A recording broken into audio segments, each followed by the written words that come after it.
gece yine sensizliğe uyandım ben. Yastığımda gözyaşların kaldı neden? Bir fotoğrafın düştü eski defterden. Kalbim sustu, adın geçti içimden.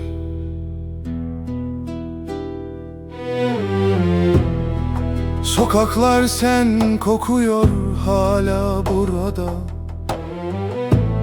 Ben kayboldum ayrılığın uğrunda. Bir zamanlar cennet olan şu dünya, şimdi sensiz zindan oldu bana. Gitme dedim, duymadın sesimi. Aldın gittin bütün nefesimi. Bir sen vardın tutan ellerimi. Şimdi kime anlatayım derdimi? Yaktın beni, külüm savruluyor. Her gece adın içimde ağlıyor. Sen mutluysan canın sağ olsun ama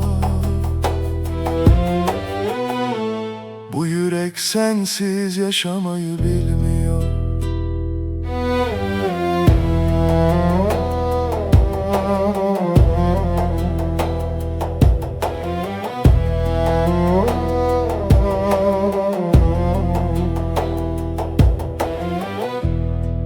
Kaç mevsim geçti sayamadım inan.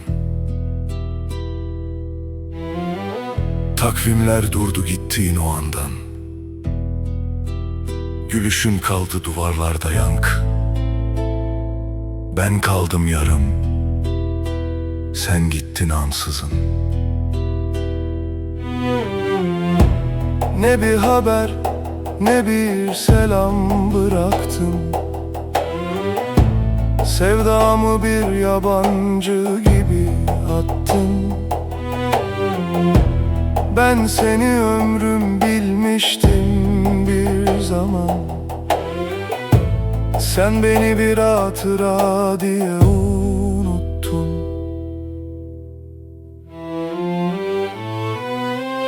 Gitme dedim, duymadın sesimi. Aldın gittin bütün nefesimi. Bir sen vardın tutan ellerimi. Şimdi kime anlatayım derdimi? Yaktın beni, külüm savruluyor. Her gece adın içimde ağlıyor. Sen mutluysan canın sağ olsun ama bu yürek sensiz yaşamayı bilmiyor. Bir gün olur da dönersen geriye, bulamazsın beni eski yerimde. Çünkü sen giderken canımı aldın. Geriye sadece acım kaldı içimde.